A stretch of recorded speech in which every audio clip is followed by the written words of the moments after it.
Morning everyone, house the जोश।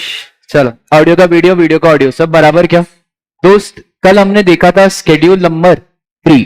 फटाफट से एक बार रिवाइज करेंगे सर। स्केड्यूल नंबर 3 सर, अपन इतनी बार रिवाइज क्यों करते हैं?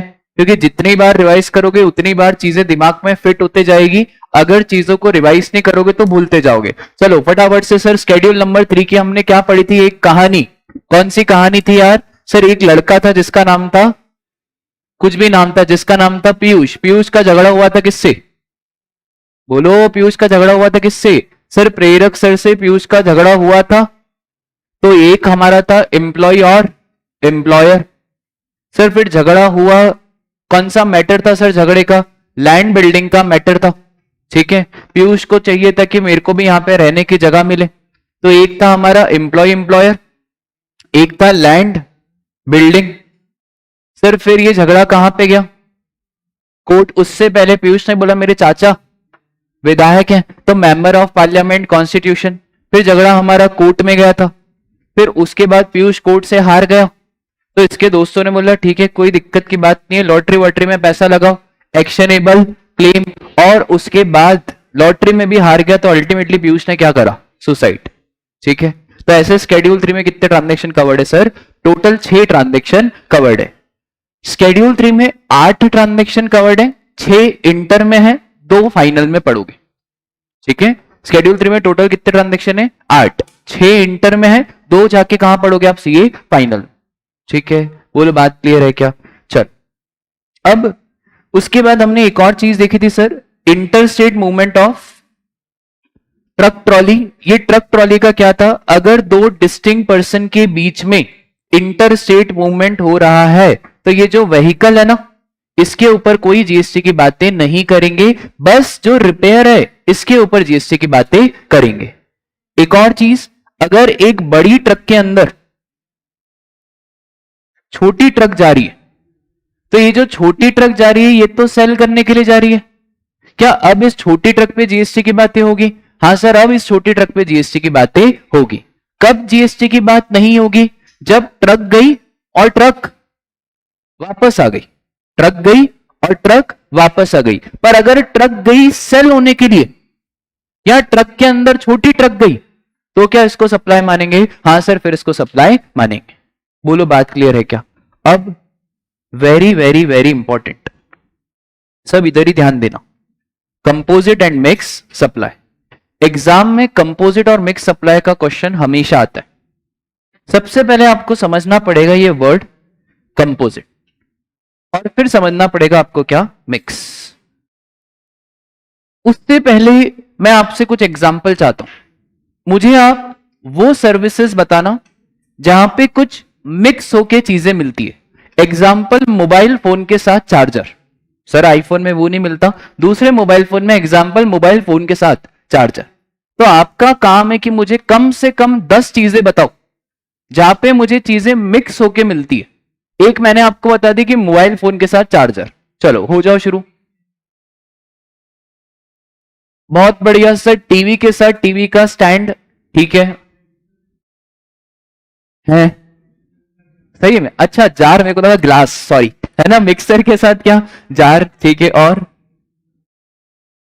क्या बोला किसी ने?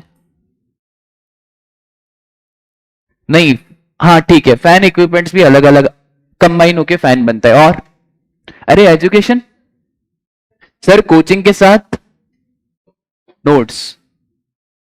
अरे टी शर्ट तो बोलो यार, कोचिंग के साथ नोट्स। इनको बैग दो यार, नोट्स, टी शर्ट, बैग। अच्छा, इसके अलग से पैसे, ठीक है। और बताओ, और एग्जाम्पल बताओ सर। होटल, होटल लो बताओ फटाफट से, होटल में क्या क्या मिलता है? होटल में क्या क्या मिलता है सर? होटल के साथ हमारा ब्रेकफास्ट, फिर कभी कभार होटल के साथ डिनर की फैसिलिटीज भी रहती है। सर, एजुकेशन, जब आप स्कूल में गए थे तो एजुकेशन के साथ साथ आपको बस फैसिलिटी मिली थी, फिर हॉस्टल फैसिलिटी भी मिलती है कोई कोई स्कूल्स में। ये सारी सप्लाई बनेगी क्या? Composite and mix. तो आपको समझ में आया क्या? कंपोजिट एंड मिक्स सप्लाई में हम क्या बातें करेंगे? जब कोई भी सर्विस दी जाए या गुड्स दी जाए, बंडल बना के दिए जाए, तो सबसे पहले रहता है हमारा कंपोजिट सप्लाई। अब कंपोजिट सप्लाई समझो सर, मोबाइल फोन है और मोबाइल फोन के साथ बैटरी है। आप मुझे बताना कि मोबाइल फोन पे जीएसटी का रेट है 28% और बैटरी पे जीएसटी का रेट है 18%। दोनों अलग अलग नहीं बिकते, दोनों का एक ही भाव है 25,000 रुपए। कंफ्यूजन ये आया कि भैया जीएसटी का रेट कौन सा लगाया जाए, 28 लगाएं 18 लगाएं। आप काउंसिल के मेंबर होते तो कौन सा लगाते? 28 बोल रहे हो। अगर मैं इधर 18 कर दूं और इधर 28 कर दूं तो फिर 18 या 28? 18। दोस्त मैं बैटरी खरीदने नहीं गया, मैं क्या लेने गया हूं? मोबाइल फोन लेने गया हूं ना, बैटरी तो उसका पार्ट है। सर लैपटॉप जब भी खरीदते हो तो लैपटॉप का बैग साथ में आता है या नहीं? बैग लेने गया था कि लैपटॉप लेने गया था? लैपटॉप। तो भैया जीएसटी का रेट लैपटॉप के हिसाब से लगाओ ना कि बैग के हिसाब से लगाओ? बताओ आप। लैपटॉप। दोस्त ये गया था ओयो। हाँ बोलो। हाँ हाँ, ये गया था कहां पे? ओयो। अब ओयो में अकोमोडेशन भी था और ओयो में इसको ब्रेकफास्ट भी दिया।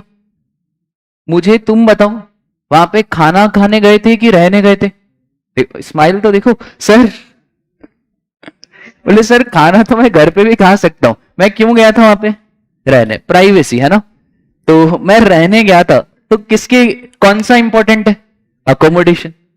सर एक बात बताओ, एजुकेशन में एक तो आ गया एजुकेशन, एक आ गया बस, एक आ गया आपका वो सड़ा सा खाना वो मिलता है ना स्कूल में। तीनों में से कौन सा इंपॉर्टेंट है? क्यों गए थे स्कूल?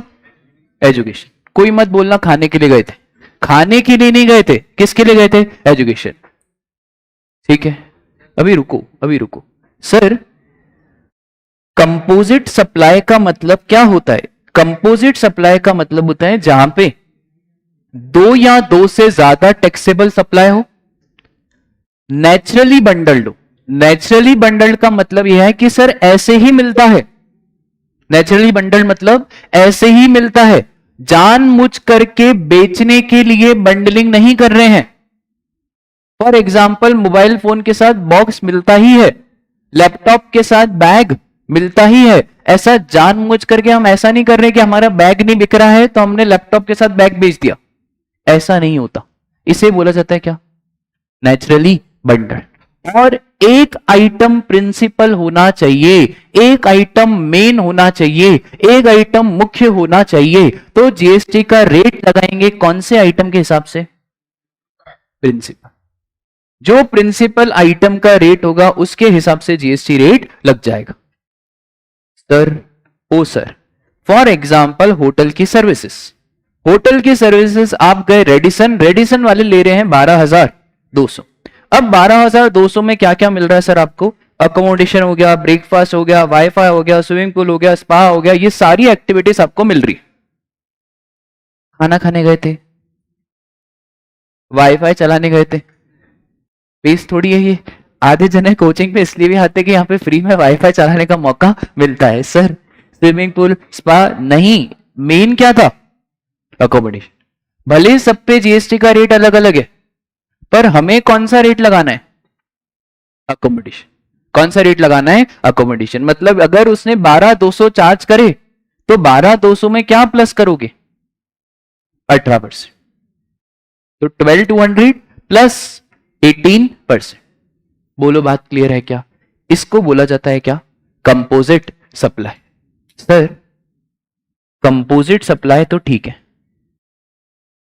एजुकेशन, एजुकेशन है, लंच है, फिर गेम्स, बुक्स, ड्रेस, बस क्योंकि हमारे स्कूल वाले ड्रेस भी देते थे, सबके अलग अलग रहते हैं।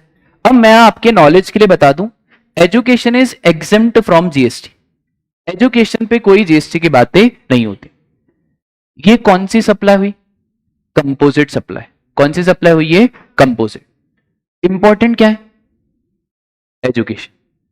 अगर पूरे इस बंडल के लिए जा रहे हैं आपसे 1,00,000 रुपए पर ईयर, क्योंकि एजुकेशन खुद एग्जेम्प्ट है, तो क्या इसके ऊपर जीएसटी की बातें करेंगे? क्या नहीं करेंगे, ऑल्दो लंच पे अलग रेट है, गेम्स पे अलग रेट है, अदर्स पे अलग रेट है। तो कंपोजिट आइटम में जो जीएसटी लगता है वो कौन से आइटम के हिसाब से लगता है? प्रिंसिपल। ठीक है, बोलो बात क्लियर है। अब दूसरा रहता है हमारा क्या? मिक्स। कौन मदद करेगा? कौन लड़का मदद करना चाहता है? यहां पे कौन लड़का थोड़ा ऐसा है जिसकी बहुत सारी दोस्त है, ऐसे लड़कियों में दोस्त तुम्हारी? चलो चलो छोड़ो लड़के लोग नालायक, लड़कियां लोगों आप मदद करना, ठीक है? सपोज करो आपका कोई हस्बैंड होने वाला है ना, समझो आप ध्यान से, कोई हस्बैंड होने वाला और दिन है आपका कौन सा? 14 फरवरी। 14 फरवरी का दिन है, वैलेंटाइन का महीना है। आप चाहते हो उसको गिफ्ट देना, आप क्या चाहते हो? उसको गिफ्ट देना। लड़के भी गिफ्ट देंगे, लड़कियां भी गिफ्ट देगी, ठीक है? अब आप है ना गिफ्ट तो देना चाहते हो, आपने भैया को बोला कि भैया हमें है ना कंबाइन करके गिफ्ट बना के दो। क्या बना के दो? कंबाइन करके गिफ्ट बना के दो। तो लड़कियां देखते हैं, मैं आपका नॉलेज चेक करता हूं, ठीक है? मैं भैया हूं, मेरी दुकान पे सब है, पर्स है, बेल्ट है, शूज है, टी शर्ट है, शर्ट है, डीओ है, गिफ्ट है, सब है मेरी दुकान। आप आए हो मेरे पास, आप मुझे बताओ क्या क्या डालना है, मैं आपके हिसाब से डब्बा बनाऊंगा, जो आप बोलोगे वैसा डब्बा बनाएंगे। चलो जी बोलो क्या क्या डाले? हाँ हाँ ना, बोलो ना, अपन डालेंगे ना, बोलो। शूज, ठीक है, शूज डालो, और परफ्यूम डालो, और टी शर्ट, थोड़ा हिसाब का भी ध्यान रखना है ना, हाँ, और वॉच, ठीक है, वॉच डालो, और पर्स। बहुत है यार, बस लड़कों को क्या है, एक ही शर्ट और एक ही टी शर्ट पहननी है 7 दिन, ठीक है? क्या ये कंपोजिट सप्लाई है? नहीं। क्या ये नेचुरली बंडल्ड ऐसा ही दुकान पे मिलता है, या दुकान वाले भैया ने स्पेशली आपके लिए इतनी मेहनत करी है? स्पेशल करी ना, स्पेशली। अब इन सबका मैंने बोला कि मैडम ये सबका आपका हुआ 10,000 रुपीज। कितना हुआ? 10,000। देखते हैं अब आपका दिमाग कितना चलता है। शूज पे जीएसटी का रेट है 18, परफ्यूम पे 28, टी शर्ट पे 5, वॉच पे 18 और पर्स पे 12। आप मोदी जी हो, आप जीएसटी काउंसिल के मेंबर हो, मैं यहां पे कंफ्यूज हो गया हूं कि कौन सा रेट लगाऊं, 18 लगाऊं, 28 लगाऊं, 5 लगाऊं, 18 लगाऊं या 12 लगाऊं? हाँ, सारे तो लगा ही नहीं सकता क्योंकि मेरे को इंडिविजुअल आइटम तो पता ही नहीं है। हायर, बहुत बढ़िया। क्या तुमने ये पहले पढ़ा है क्या? सर हायर क्यों बोला तुमने फिर? बहुत बढ़िया सर, ये आपने एक तो चीटिंग करी, आपने ये कुछ भी बना दिया बंडल, ऐसा मार्केट में अवेलेबल नहीं है। सरकार बोल रही है बेटा गिफ्ट देना है तो ऐसी बंडलिंग करके दे रहे हो जो मार्केट में अवेलेबल ही नहीं है। और ऐसी बंडलिंग पता है क्यों करी जाती है? ये तो मेरा बिक नहीं रहा है, वॉच कोई खरीदने आ नहीं रहा है, अब इसकी आड़ में सब बेच दो। ऐसा होता है ना भाई? अरे पेस वाले अलग से टी शर्ट बेचेंगे, खैर छोड़ो। तो सर एक बात बता, कभी कभार आर्टिफिशियल बंडलिंग करी जाती है ताकि ये गुड्स अलग से क्या हो जाए, सेल हो जाए। अब सरकार ने बोला भैया इसमें तो हम हाईएस्ट रेट को पकड़ेंगे, और हाईएस्ट रेट कौन सा है? 28। तो हम 10,000 पे कितना लगा देंगे? 28%। कितना हो गया? 12,800। चलो लड़कों अब आपकी बारी, अपने को भी उनको गिफ्ट करना है, गलत मत बताना। देखें आपका नॉलेज कितना है, बताओ क्या क्या डालोगे गिफ्ट पैक में। अब मैं वापस से भैया आ गया, अब सारे लड़कियों के मेकअप आइटम सब, आई लाइनर, मस्कारा, काजल और foundation, lipstick, lavender colour, pink colour, blue colour, green colour, सब है ना। बोलो यार फटाफट से क्या क्या डालने, बोलो। अरे तभी तुम सिंगल हो है ना। चलो भाई लड़के लोगों बताओ क्या क्या डाले गिफ्ट में। लाइनर, अबे लाइनर नहीं, eye liner, line, eye liner. अच्छा आपको मालूम है आई लाइनर, काजल और मस्कारा तीनों अलग अलग होते हैं, है ना? ये मेरे को खुद मालूम पड़ा था इंटर की बैच में। मैं पिछली बार पढ़ा रहा था, मैंने बोला चलो एग्जाम्पल दो, बोले आई लाइनर, फिर बोले काजल, फिर बोले मस्कारा। मैंने बोला तो तीनों सेम होते हैं। फिर लड़की लिख आई sir this is eyeliner, this is kajal, this is mascara. Sir आपकी शादी कैसी होगी?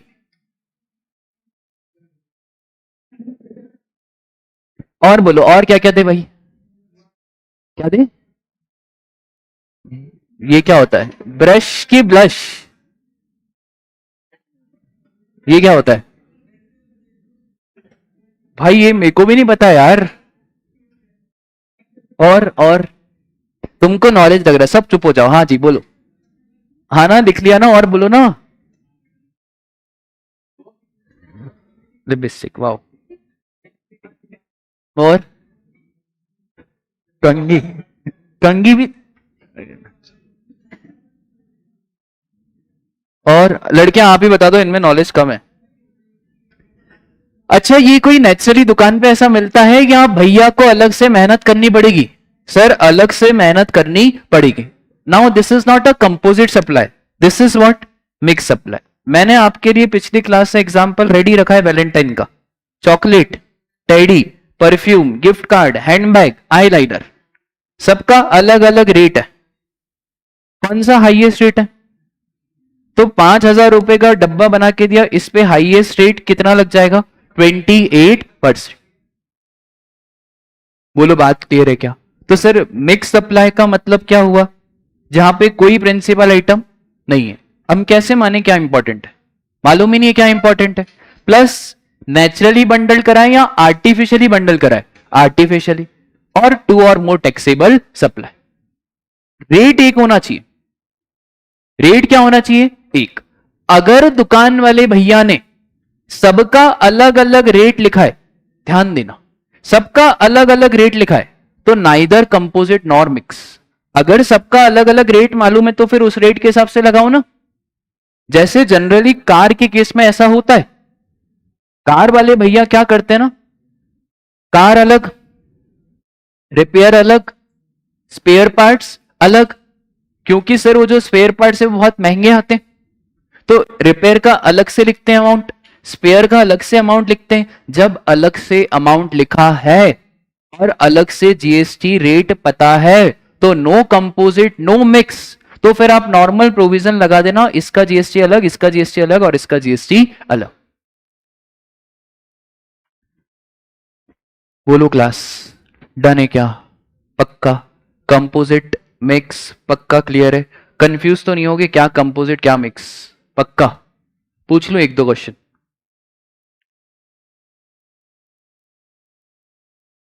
ठीक है। तारक मेहता, तारक मेहता देखते हो ना आप लोग? पक्का?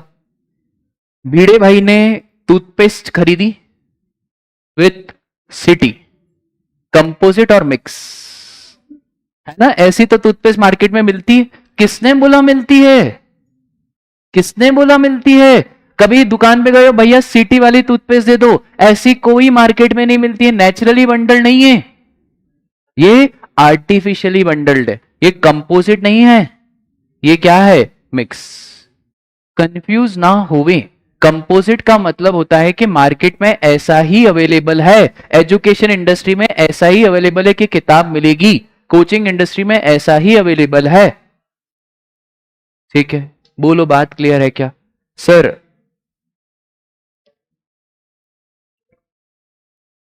टी शर्ट के साथ टी शर्ट का बॉक्स कंपोजिट। अरे ऐसा थोड़ी होगा बॉक्स आप रख दो, टी शर्ट हमको दे दो, this is what, composite. TV के साथ जो टीवी का स्टैंड है, दैट इज ऑल्सो कंपोजिट। जो टीवी के साथ माउंट स्टैंड आता है, that is also what, composite. पर अगर बिल में अलग अलग स्पेसिफाइड है तो ना ही कंपोजिट ना ही मिक्स, वो फिर अलग अलग रेट आपको लगाना पड़ेगा। बोलो बात क्लियर है क्या? पक्का?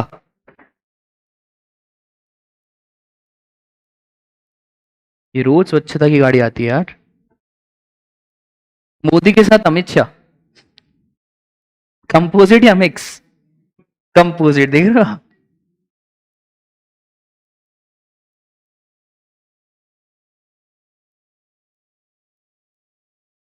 आपने वो मूवी देखी क्या, आर्टिकल 370?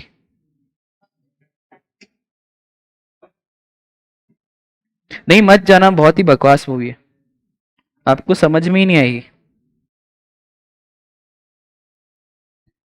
चलो रे बताओ फटाफट से, चलो फटाफट से बताओ। पहला question, hotel provides, wow, hotel सुन के बताने तुम्हें क्या होता है. 4 days 3 night package. Wow. Where in the facility of breakfast and dinner is provided along with what is important. Room. ठीक है. रूम ब्रेकफास्ट मत बोलना है ना, मैं खिला दूंगा तुमको. Room accommodation sir composite supply है. कंपोजिट सप्लाई में रेट कौन सा लगेगा सर. रेट लगेगा एज पर अकोमोडेशन. बोलो बात क्लियर है. सेकेंड वाले पे आ जाओ. A toothpaste company has offered the scheme of free soap along with toothpaste. Composite या मिक्स सर. मिक्स. और मिक्स है तो जो हाईएस्ट रेट रहेगा वो एप्लीकेबल हो जाएगा. बोलो बात क्लियर है क्या. चलो ये वाला क्वेश्चन बताओ फटाफट से. आपके लिए ही क्वेश्चन है ना, ये वैलेंटाइन क्वेश्चन है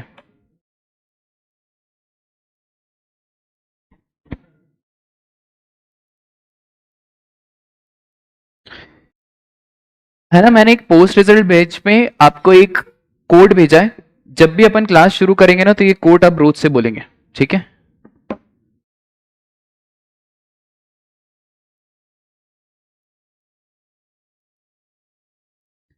देखो ध्यान से. Manikaran registered supplier of Delhi has supplied 20,000 package at the rate 30 each.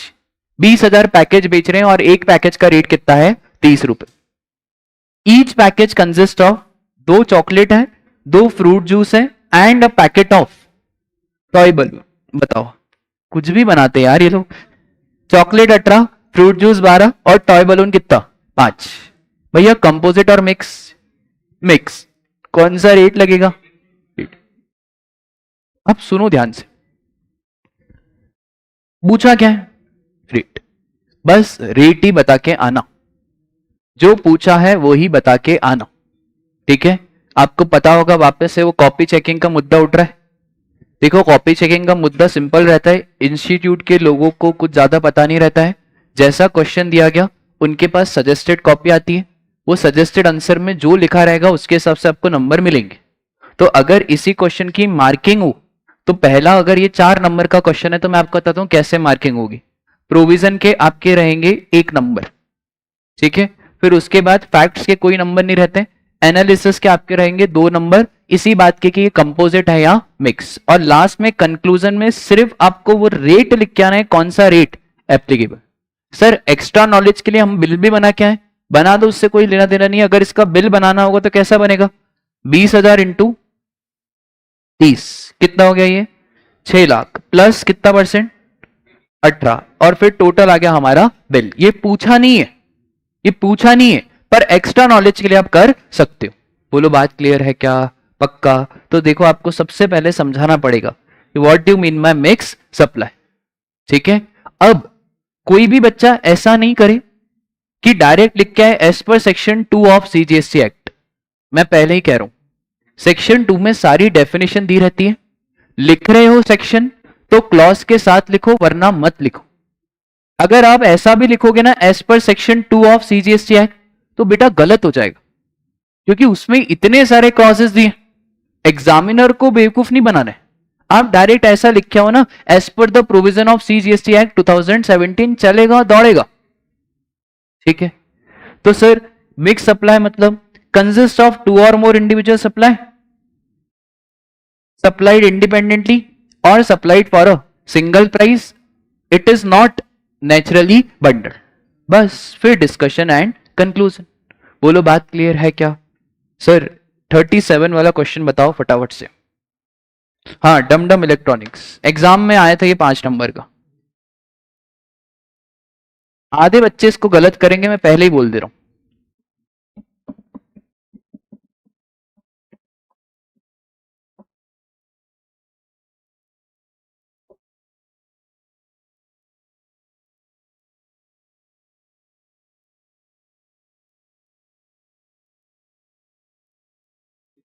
चलो मैं 4 ऑप्शन देता हूं. कितने बोलते हैं कंपोजिट. कोई भी नहीं. कितने बोलते हैं मिक्स. कितने बोलते हैं नाइदर कंपोजिट नॉर मिक्स. अरे क्या बात है क्या बात है. Neither composite nor mix is the correct answer. ठीक है. अब समझो ध्यान से बेटा एग्जामिनर घुमाएगा. Dumdum has sold the following items. Refrigerator अलग से 18% का रेट. स्टेबलाइजर, एलईडी, स्प्लिट एसी और stabiliser for air conditioner. Dumdum has issued a single invoice indicating the price of each, वापस से, ईच का मतलब क्या होता है? अलग। सॉरी यार ये इतना इंपॉर्टेंट है, अरे बहुत इंपॉर्टेंट है, पूरा आंसर ही बदल जाएगा। जब सबका प्राइस अलग अलग स्पेसिफाई करा है तो काहे का कंपोजिट और काहे का mix? Neither composite nor mix, जो रेट दिया हुआ है उस रेट के हिसाब से आपको जीएसटी लगाना पड़ेगा। इसके बाद इंस्टीट्यूट तो बहुत नालायक है, अपन से ज्यादा नालायक वो है। क्वेश्चन में बच्चों को एक और घुमा के दिया, Akbar retail store has given a single cheque of ₹1 lakh, ताकि बच्चा घूमे। यहां तक तो बच्चे को फिर भी समझ में आ गया, यहां पे उन्होंने बोला 1 lakh for all the items eight, वो कंपोजिट डिस्काउंट प्राइस है, वो कंपोजिट सप्लाई नहीं है। वो इंग्लिश में खेला, उसने बोला कि भैया सामने वाले ने 1 लाख रुपए दिए, कितने दिए? 1 लाख, और सामने वाला ऐसे ही तो करेगा। जब तुम लोटस पे जाओगे और लोटस पे फॉर सपोज करो तुमने ये 5 चीजें खरीदी, अब तुम ऐसा करोगे, ये लो भैया 20,000, वो बोल रहे हैं कि भैया लाख, अरे रुको ये रेफ्रिजरेटर के, ये लो भैया 10,000, ये स्टेबलाइजर के, ऐसे दोगे या एक मुश्त पेमेंट दोगे? एक मुश्त पेमेंट देंगे, ऐसे ही तो होता है। तो सर ये घुमाया इन्होंने, हाँ यहाँ पे जानबूझ करके लिखा कि सामने वाले ने कितना दिया? 1 लाख। अरे तो सामने वाला 1 लाख पूरे पूरी तो देगा, अलग अलग थोड़ी देगा। तो sir 1 lakh as a composite discount price, ये लाइन सिर्फ दी गई है घुमाने के लिए। State the type of supply, this is neither composite supply and this is neither mixed supply, and tax rate applicable in this case, यहां पे जो टैक्स रेट लगेगा वो अलग अलग आइटम्स के हिसाब से अलग अलग टैक्स रेट लगेगा।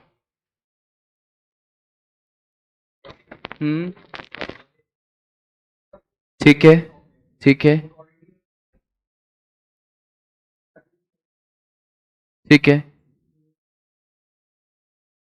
हाँ, पर इतना दिमाग लगाने की जरूरत नहीं है। इसने क्या बोला कि सर जब दमदम ने अकबर को बोला तो लॉजिकली भी अकबर को ये जानना तो पड़ेगा कि भैया सबका प्राइस कितना है, क्योंकि अकबर जब फर्दर बेचेगा तो वो अलग अलग ही बेचेगा। तो लॉजिकली ये बोल रहे हैं कि अगर ये लाइन नहीं भी लिखी रहती, बेटा ऐसा नहीं है, इंस्टीट्यूट में फिर अल्टरनेटिव आंसर आते हैं। अल्टरनेटिव आंसर आते इसलिए इन्होंने जानबूझ करके क्लैरिफाई कर दिया कि हर आइटम के प्राइस अलग से।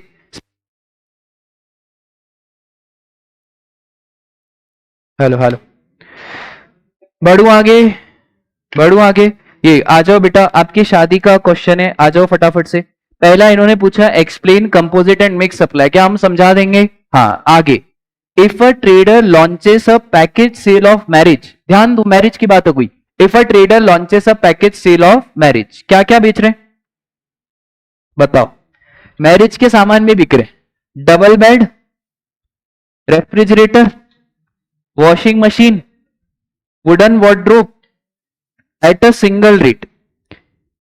यहां तक तो ठीक है, अगर इतना ही लिखा रहता तो कंपोजिट या मिक्स? मिक्स।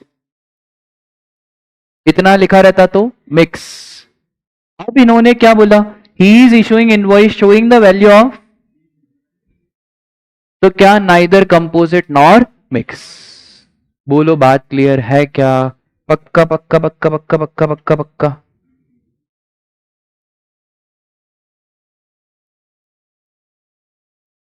आप है ना घर जाके 10-15 एग्जाम्पल ढूंढ के आना कंपोजिट और मिक्स के।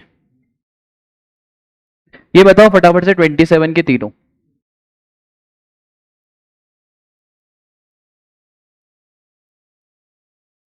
बताओ ये स्केड्यूल 3 में आएगा, मतलब इस पे सप्लाई बनेगा या नहीं बनेगा? सर हमने पढ़ा था services of funeral, burial, crematorium, including transportation of deceased. अगर एम्बुलेंस की फैसिलिटी ले रहे हो एक ट्रांसपोर्टेशन करने के लिए डिसीज पर्सन का, उसके ऊपर कोई जीएसटी की बातें नहीं होती, कल हमने देखा था ये। तो सेकंड वाला बताओ, mister S enters into agreement for, अच्छा लैंड अगर ऐसे ही बेची तो भी नो जीएसटी, और अगर सजा के बेची तो भी नो जीएसटी। दुल्हन, दुल्हन हो गए भले मेकअप करने के बाद ही शादी में क्यों ना खड़े हो, ठीक है? बोलो बात क्लियर है? सर थर्ड वाला बताओ, थर्ड वाला, develop fully furnished building to mister Sagar. Sir building के केस में हमने देखा था ओसी और सीसी का मामला, अब इधर तो कुछ लिखा ही नहीं है ओसी सीसी, लॉजिकली लगाओ ना दिमाग, क्या लिखा है? फुल्ली फर्निश मतलब ओसीसीसी तो ऑलरेडी आ चुका है। अब ओसीसीसी ऑलरेडी आ चुका है, उसके बाद बिल्डिंग बेची है, तो जब उसके बाद बिल्डिंग बेची तो इसके ऊपर ये सप्लाई नहीं बनेगा। वापस से वही गड़बड़ करी, आपसे पूछा ही नहीं ना उसने जीएसटी का। ये गड़बड़ बच्चे बहुत करते हैं। देखो अपने को आगे का नॉलेज पता है, उनको नहीं बताना है। क्या पूछा, क्या पूछा? सप्लाई। अगर तुमने ऐसा लिख देना नो जीएसटी, वो नंबर नहीं देगा। आपको बस क्या लिख के आना है, whether the following activities fall under the purview of supply और नॉट, बस। ठीक है, इतनी चीज ध्यान में रखना। कोई सा भी पेपर लिखो, क्वेश्चन बहुत ढंग से पढ़ना है। आधे नंबर बच्चे के इसलिए कट जाते, पूछ क्या रहा है और बता क्या रहे। ठीक है, बोलो बात क्लियर है क्या? ये बोनस क्वेश्चन एग्जाम में आ गया था, मई वाली एग्जाम में 5 नंबर का।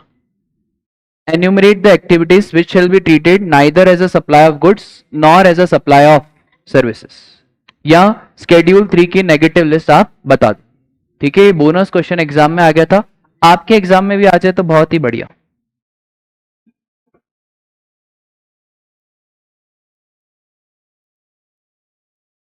ये वाला क्वेश्चन बताओ।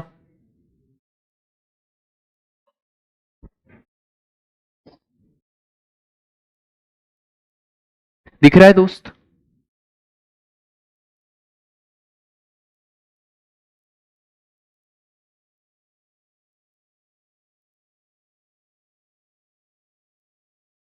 अभी सुबह को रिवाइज कराया ना?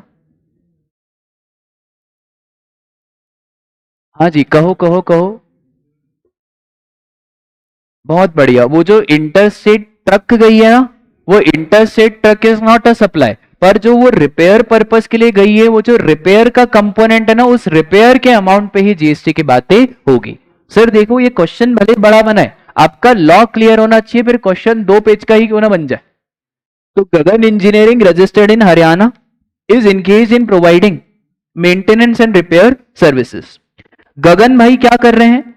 Send its container truck equipped with items like repair equipment consumable from Haryana to its own repairing center। क्या ये दोनों आपस में डिस्टिंक्ट पर्सन कहलाएंगे? हाँ सर, डिस्टिंक्ट पर्सन कहलाएंगे। एक है हमारा हरियाणा में और एक लोकेटेड हमारे,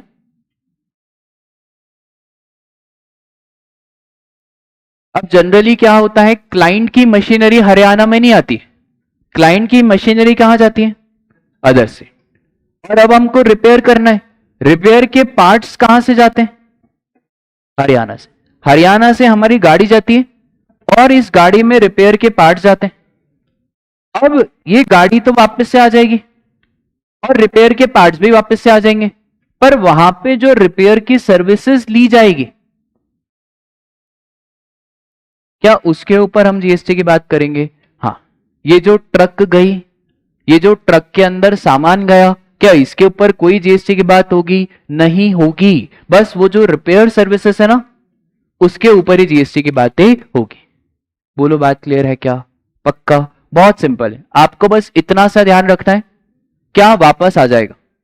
ट्रक वापस आ जाएगी। हाँ, वो जो ट्रक के अंदर रिपेयर के पार्ट्स हैं वो भी क्या होंगे? वापस आ जाएंगे। पर ये जो रिपेयर की सर्विसेज वहां पे करी गई, इस रिपेयर की सर्विसेज पे तो हम जीएसटी की बातें करेंगे। ठीक है, बोलो बात क्लियर है? देखो सबसे पहले इन्होंने क्या समझाया कि डिस्टिंक्ट पर्सन क्या होता है। If more than one registration is obtained or is required to be obtained, then each registration shall be treated as distinct. फिर इन्होंने बोला कि भैया हमने स्केड्यूल नंबर 1 पढ़ा था, स्केड्यूल नंबर 1 में हमने पढ़ा था कि ट्रांसफर ऑफ गुड्स और services between the related person और distinct person in the course और फर्दरेंस ऑफ बिजनेस, उसको हम सप्लाई मान लेंगे even if there is no consideration. अब यहां पे ऐसा ही हुआ कि भैया ट्रक जा रही है दूसरे डिस्टिंक्ट पर्सन के पास, कंसिडरेशन तो है नहीं। फिर उसके बाद सीबीआईसी का क्लैरिफिकेशन आया कि जो भी इंटरस्टेट मूवमेंट हो रहा है, इंटरस्टेट मूवमेंट हो रहा है ट्रक्स का, इसके ऊपर ये जो ट्रक्स की वैल्यू है इसको हम सप्लाई नहीं मानेंगे। पर वो जो रिपेयर हो रहा है उस रिपेयर पे हम CGST और SGST की बात करेंगे, ठीक है। आखिरी में बस कंक्लूजन लिख के आना है कि interstate movement of truck to its repair centre is neither a supply of goods nor a supply of services.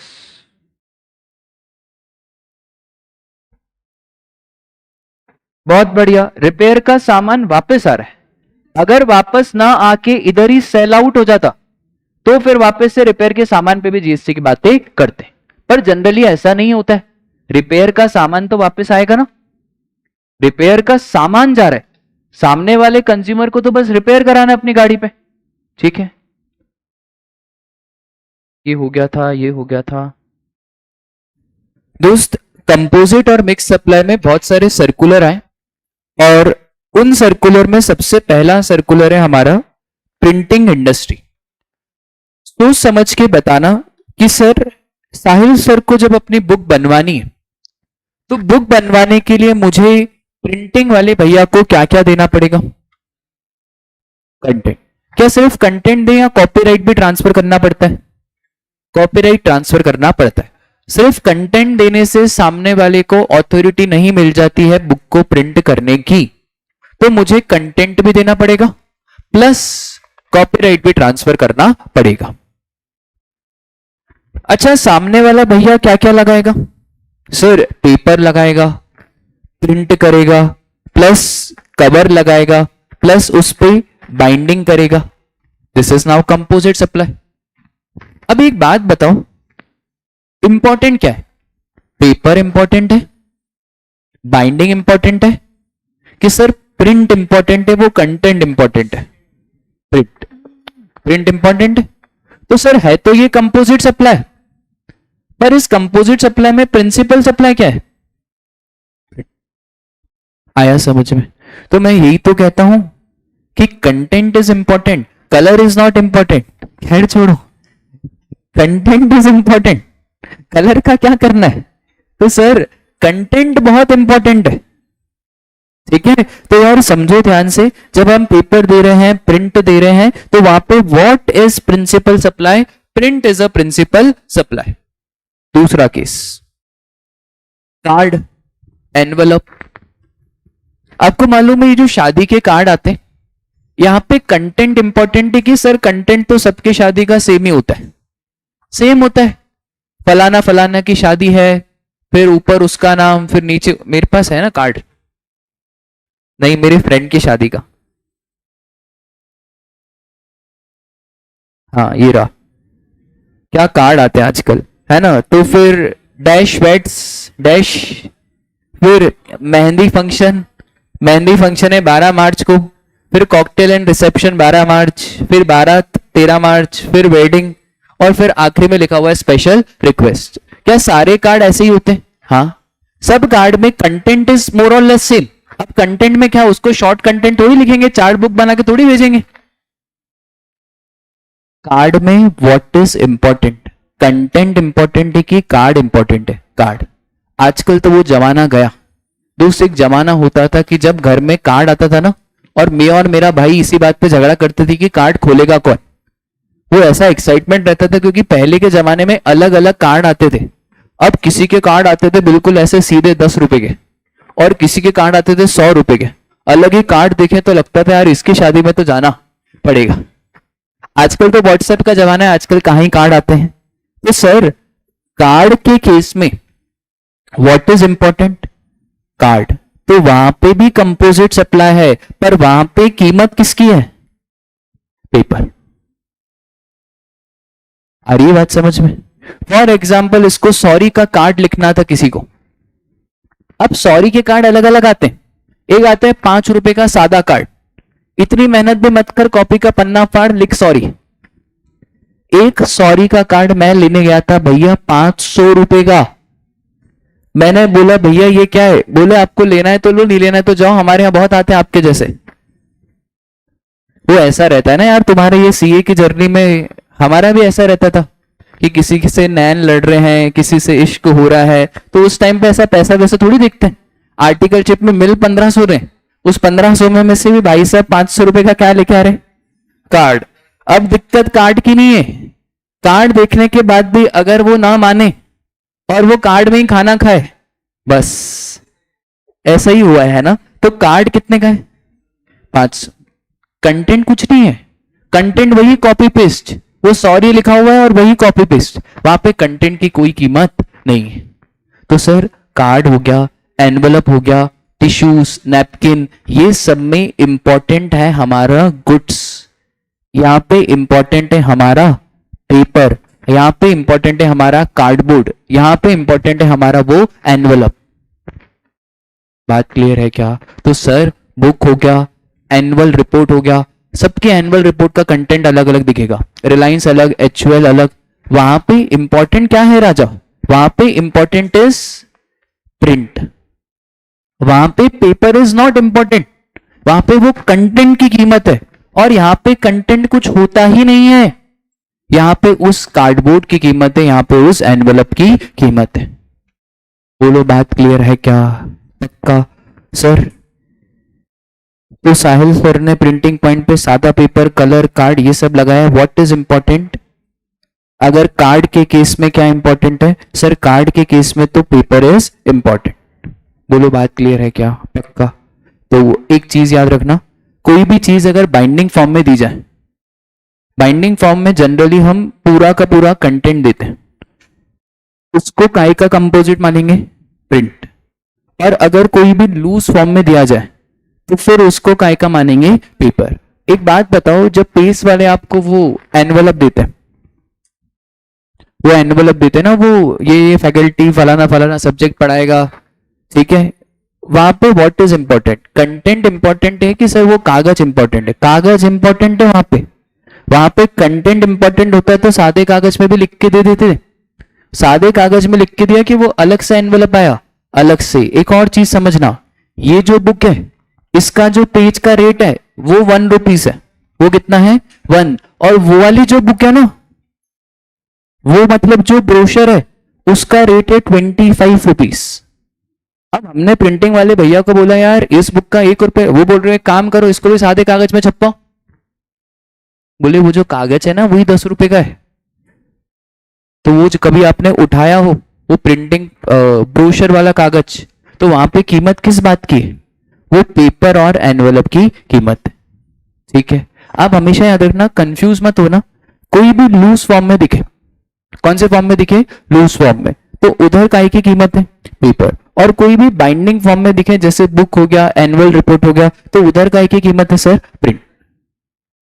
बोलो बात क्लियर है क्या? पक्का? लिखो एक क्वेश्चन, लिखो।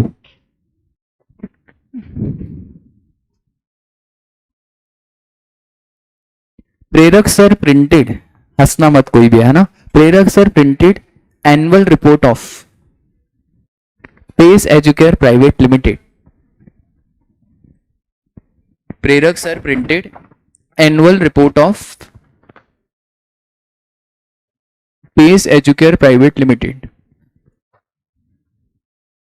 देखो मनोज सर ने लेट छोड़ी थी 15-20 मिनट। कहां थे अपन? हाँ, प्रेरक सर हैज प्रिंटेड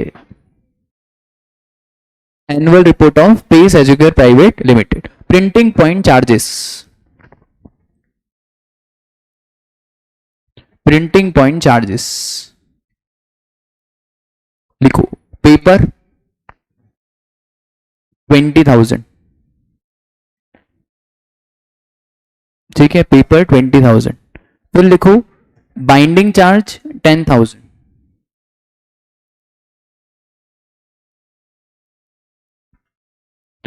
फिर प्रिंटिंग चार्ज 70,000, प्रिंटिंग चार्ज 70,000।